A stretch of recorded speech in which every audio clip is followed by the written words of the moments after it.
Em nome do Pai, do Filho e do Espírito Santo. Amém. Vinde, Espírito Santo, enchei os corações dos vossos fiéis e acendei neles o fogo do vosso amor. Enviai o vosso Espírito e tudo será criado, e renovareis a face da terra. Continuamos com as meditações da série dedicada à humildade. E agora as duas próximas meditações, esta de agora e a seguinte, vão focalizar um dos aspectos mais importantes da humildade do cristão, e concretamente do católico. As duas se podem enquadrar sob o mesmo título: saber adorar. Começamos com a primeira dessas duas meditações.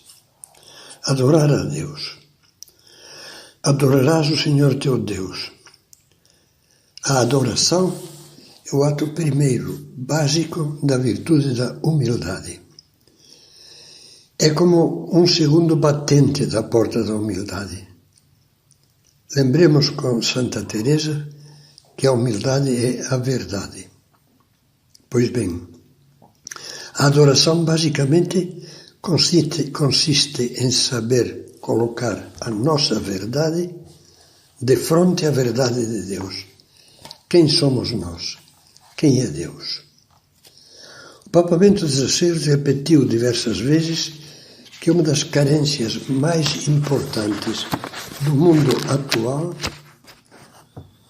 é a perda do sentido da adoração.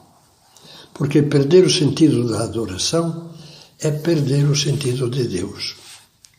Quando isso acontece, Deus deixa de ocupar o centro, cessa de unificar e de dar sentido a tudo. A religião reduz-se a um moralismo brando, ou a uma liga beneficente, ou a um devoto festival, ou a uma inútil agitação sociopolítica, ou a um recurso mágico para obter benefícios sem esforço.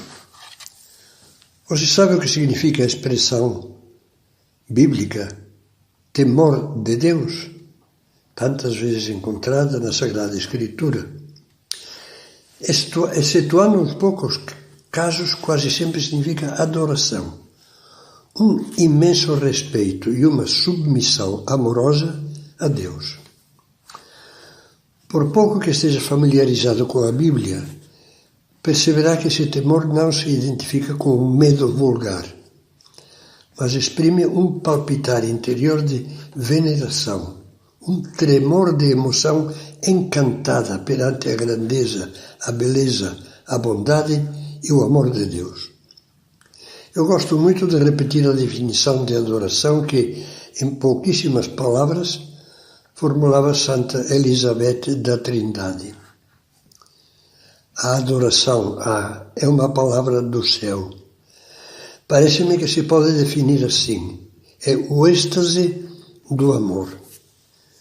E podemos comentar que é realmente o amor embriagado pela beleza, a força, a imensa grandeza de Deus, o objeto amado. Nenhum coração orgulhoso é capaz de entender isso. Porque o orgulhoso não admite um Deus que mostre verdades que o extasiem, que o cativem.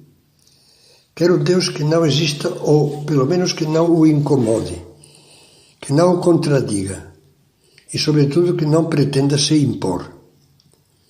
Só aceita um Deus quieto, ornamental e mudo, que não ouse ser o seu concorrente.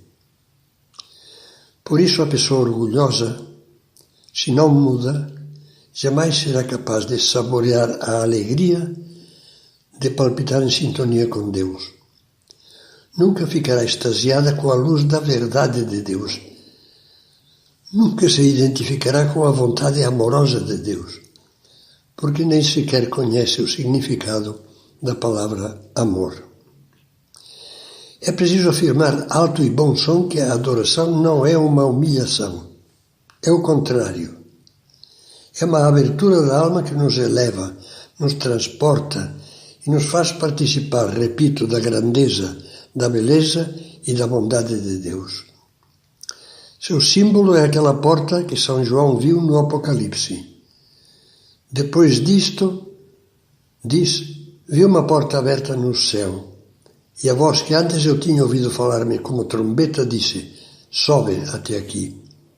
João subiu, na sua visão, e viu com seus olhos a alegria do céu.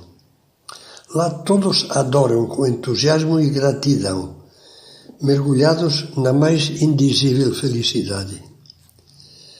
Diz o Apocalipse, dia e noite, sem parar, proclamam Santo, Santo, Santo, Senhor Deus Todo-Poderoso, aquele que era, aquele que é, aquele que vem. E se prostraram diante daquele que está no trono de Deus, para adorar aquele que vive pelos séculos dos séculos. A adoração é um endeusamento, uma quase fusão da criatura humana com Deus. É exatamente o contrário do endeusamento orgulhoso. Sereis como deuses. O Catecismo da Igreja Católica tem palavras muito claras a respeito. Diz, a adoração é o primeiro ato da virtude da religião. Adorar a Deus é reconhecê-lo como Deus, como o Criador e o Salvador, o Senhor e o Mestre de tudo o que existe, o amor infinito e misericordioso.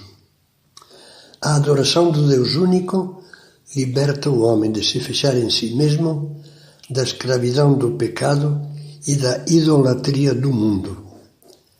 A adoração do Deus 3 vezes Santo é sumamente amável. Enche-nos de humildade. O Papa Bento XVI repetiu muitas vezes que a verdadeira renovação da Igreja depende da recuperação do sentido de adoração. E o cardeal Robert Sarah, em 2019, falando da tentação que há em alguns ambientes eclesiásticos, a tentação de mundanizar a Igreja, de adaptá-la às concessões, às falhas, às mentiras do mundo, dizia, o mundo não precisa de uma Igreja que seja o reflexo da própria imagem do mundo. A Igreja deve ser como uma catedral. Tudo nela leva a cantar a glória de Deus.